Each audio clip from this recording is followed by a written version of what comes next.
Hi, everyone. I'm Gary Abernathy, longtime journalist, former columnist for the Washington Post, and I'm here today joined by Ken Buck, former congressman and founder of Americans for Good Government. We're here on the Balls and Strikes podcast to talk about common sense government reforms and fiscal ideas that should matter to everyone.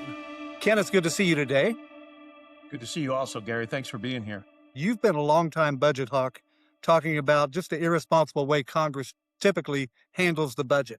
And on your idea for a new budget commission, now we've had budget commissions over the years. We've had everything from Simpson Bowles to the super committee that they called it from I think 2011, and these things just they start out good. Everybody seems to have good intentions, but then they fall apart.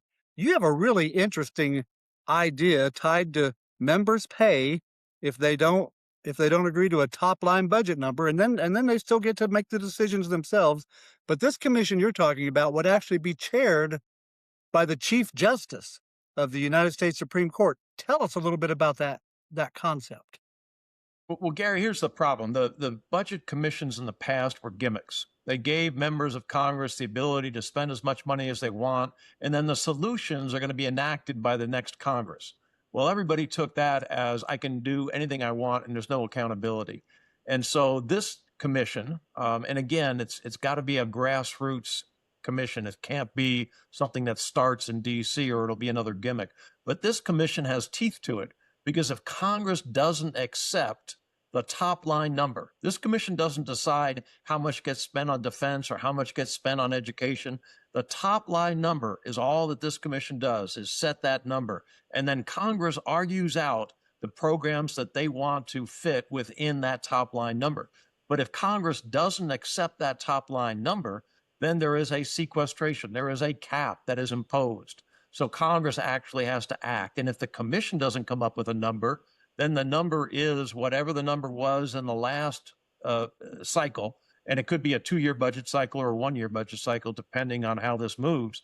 But whatever that number is, plus the rate of growth of the gross domestic product, so plus 3%, plus 2%, that will be the new cap number unless this commission comes up with a number. And unlike some past commissions, you've got an odd number on this committee, so there can't be a tie right at the end of the day. Right, and that's the problem. Everybody starts lobbying, and then this person is influenced, and then people break up into groups, and so you've got your folks that are center left on one side and center right on the other side. And that's why, to me, it's so important to have people who have visibility, so that these hearings are all televised, whether it's C-SPAN or some other way. The American public can participate in these by being by watching and also by giving feedback. And the people that are running this aren't partisan; they are above politics, and that's an essential part of this. Simpson Bowles, both of them were retired. Both of them were out of the system, very well respected, but because they were out of the system, they didn't have the influence, they didn't have the gravitas to move their proposals forward. Now, a lot of people are going to right away say, well, how does the Chief Justice do this? I mean, the Chief Justice, wouldn't he be part of having to hear any appeals or complaints or challenges to this idea? But in fact, having the Chief Justice in roles like this is really not unprecedented, is it? Well, it's not unprecedented. The Chief Justice, is the arbiter, the judge at impeachment trials. The Chief Justice has other roles, but the key here to me is whether it's the Chief Justice or some other figure. I think the chairman of the Federal Reserve needs to be on this commission. I think that the speaker or a designee of the speaker, people who are so far up that they are protected from the everyday whims of politics. And if you get a retired federal judge, then that retired federal judge is not going to be able to move this forward. When the Chief Justice speaks, the Chief Justice has a lot of credibility. And so we've got to find the right people for this commission. I certainly, I just came up with this idea with a group of friends talking, and I am open. And that's one of the reasons I love this podcast, because hopefully people will watch this and they will give us feedback, and we'll get a lot of good ideas before we start finalizing any of this. Exactly. And again, you've been there. I've been watching Washington. I've worked for members of Congress over the years, and I'm often struck by the fact that a lot of people, and I think you would agree with this, are sincere about wanting to do a better job of being budget hawks, but they fall prey to the pressures from back home, the earmarks that everybody wants in their.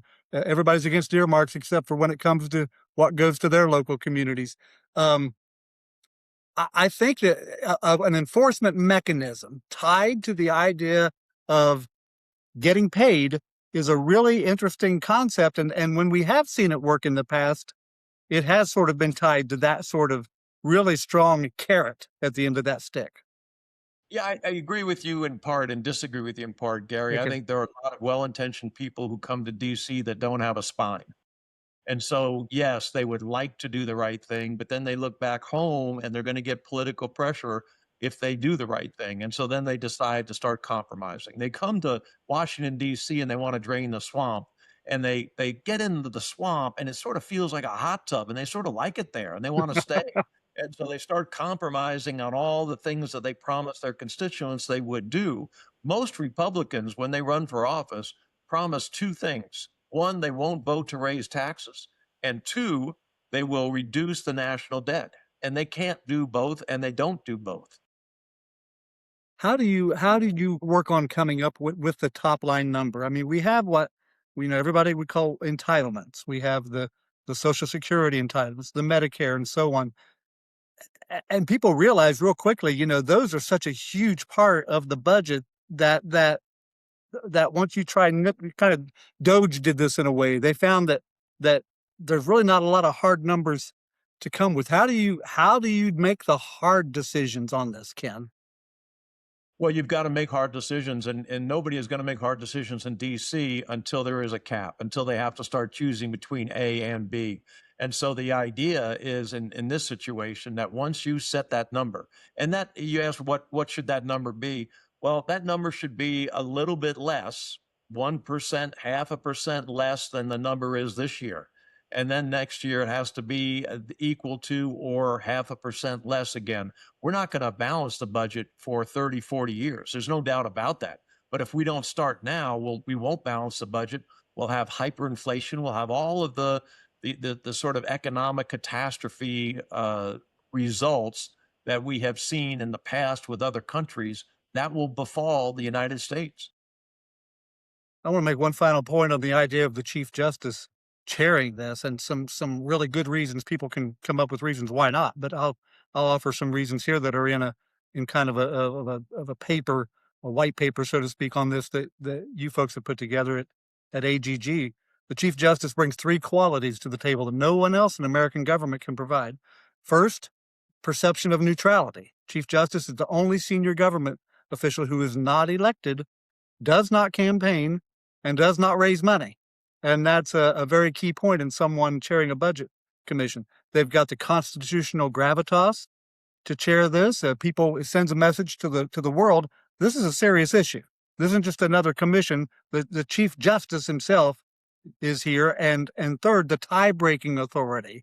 With an 11-member body, the Chief Justice's vote represents the tiebreaker, preventing the deadlocks that often kind of cripples these types of things. So I agree. It's an interesting concept, and I'm interested, like you, to see how that idea is kind of received out there. And Gary, one thing to keep in mind, I'm not suggesting that the Chief Justice spend 100, 200 hours in hearings and receiving testimony about what the right number should be and overseeing every meeting.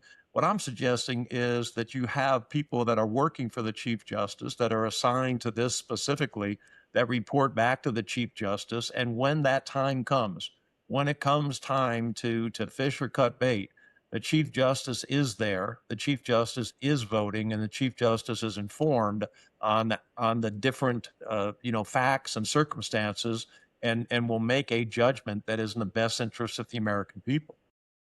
And this is exactly the type of thing that you've really wanted Americans for Good Government to get back. It's not just a gimmick; it's a whole structural change to how the budget would be approached in Congress.